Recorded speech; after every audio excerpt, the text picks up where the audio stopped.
एक बार की बात है, एक युवक अपनी जीवन की समस्याओं से बहुत परेशान था।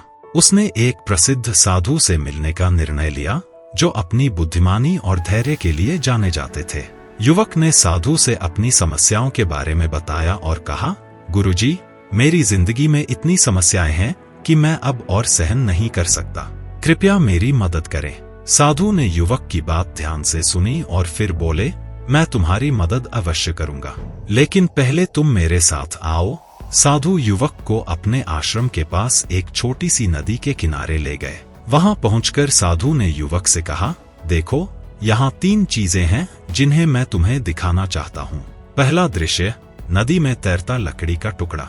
साधु ने युवक को नदी में तैरते हुए एक लकड़ी का टुकड़ा दिखाया और कहा, देखो, यह लकड़ी का टुकड़ा पानी के प्रवाह के साथ तैर रहा है। यह न तो डूब रहा है और न ही तैरने का प्रयास कर रहा है, यह सिर्फ बह रहा है। साधु ने कहा, जीवन में जब समस्याएं आए तो कभी कभी हमें खुद को प्रवाह के साथ बहने देना चाहिए। समय के साथ समस्याएं खुद ब खुद सुलझ जाएंगी। धैर्य रखो और देखो कि चीजें कैसे बदलती हैं। दूसरा दृश्य, नदी की गहराई में एक पत्थर। फिर साधु ने युवक को नदी की गहराई में पड़े एक पत्थर की ओर इशारा करते हुए कहा, देखो, यह पत्थर यहाँ गहरे पानी में पड़ा है। यह अपने स्थान पर स्थिर है, चाहे नदी का प्रवाह कितना भी तेज हो। साधु ने समझाया, जीवन में जब समस्याएं आए तो हमें पत्थर की तरह स्थिर और अडिग रहना चाहिए। अपने मूल्य और विश्वासों पर दृढ़ रहो।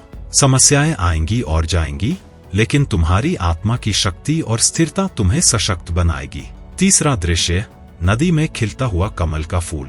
अंत में साधु ने युवक को नदी में खिलते हुए एक कमल के फूल की ओर इशारा करते हुए कहा, देखो, यह कमल का फूल कीचड़ और गंदगी में खिल रहा है, फिर भी यह सुंदर और निर्मल है। साधु ने कहा, जीवन में जब समस्याएं आए तो कमल के फूल की तरह अपनी सुंदरता और शांति बनाए रखो।